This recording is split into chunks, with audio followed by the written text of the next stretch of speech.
Ngayong araw mga guys, nagtinda nga po pala ulit kami ng pastilog with Shanghai. Talagang tubo na, lugi pa, pero okay lang yan, madami na naman tayong customer. Kaya kung wala kayong ginagawa, isamahan nyo muna kami dito sa aming trip. Let's go!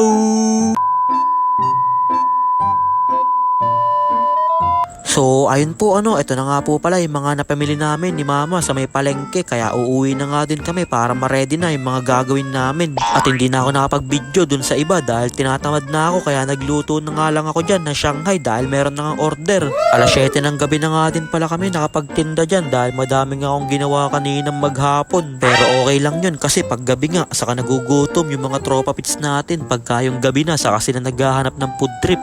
Kaya kakasimula pa lang natin magpa-order ay sunod-sunod na nga yung mga umorder sa atin dyan. Ayan banda dami nilang order, talagang nagkasabay-sabay na. Kaya maraming salamat po sa lahat ng umorder ngayong araw. Talagang ilang oras pa lang sold out kagad ang ating paninda na pastilog with Shanghai. Kaya pag hindi mo pa ito nalalasahan, umorder ka na sa akin para matikman mo na. Tignan nyo naman si Baby Bass, nakakailang order na sa atin pero nagmamadali siya kasi iniintay na daw nung asawa niya yung food trip. Kaya i-deliver ko na nga din dyan itong 5 order ng pastilog with Shanghai. Dahil umorder nga pala sa atin yung owner nitong Mango Fever San Juan branch. Umorder nga pala sa atin dyan si ma'am ng 5 order ng pastilog with Shanghai. Ipapadinner nga daw niya yan dito sa mga staff niya sa may Mango Fever San Juan branch. Kaya sa mga tropa dyan, pag nadaan kayo dito, umorder na din kayo dito sa Mango Fever San Juan. Mabibisa yung mga food trip dyan. Meron pa sila dyan mga burger. Saka meron pa sila dyan fried noodles. Kaya pag nadaan kayo dito, order na kayo sa kanila. Kaya thank you po kay ma'am sa pag-order sa amin ng 5 order ng pastilog with Shanghai. Kaya bumalik na nga din ako sa may Antasuhud dahil meron na nga ulit tayong mga order at nagluto na nga din ako dyan ng Shanghai. Solid din naman kasi talaga yung Shanghai na yan, purong giniling yan. Ayun talagang kakasalang pa lang sa kawali, sunog kagad yung nagluluto. Kaya niready ko na nga din dyan yung mga paglalagyan natin ng mga order dahil medyo madami-dami to. Nagkasabay-sabay na yung mga order, buti na lang nandito si Flow E, meron akong katulong. May swimming nga din pala kami mamaya sa may Batangas, kaya bukas si Flow E muna ang magtitinda ng pastilog with Shanghai. Wala muna tayong deliver, puro pick up lang muna.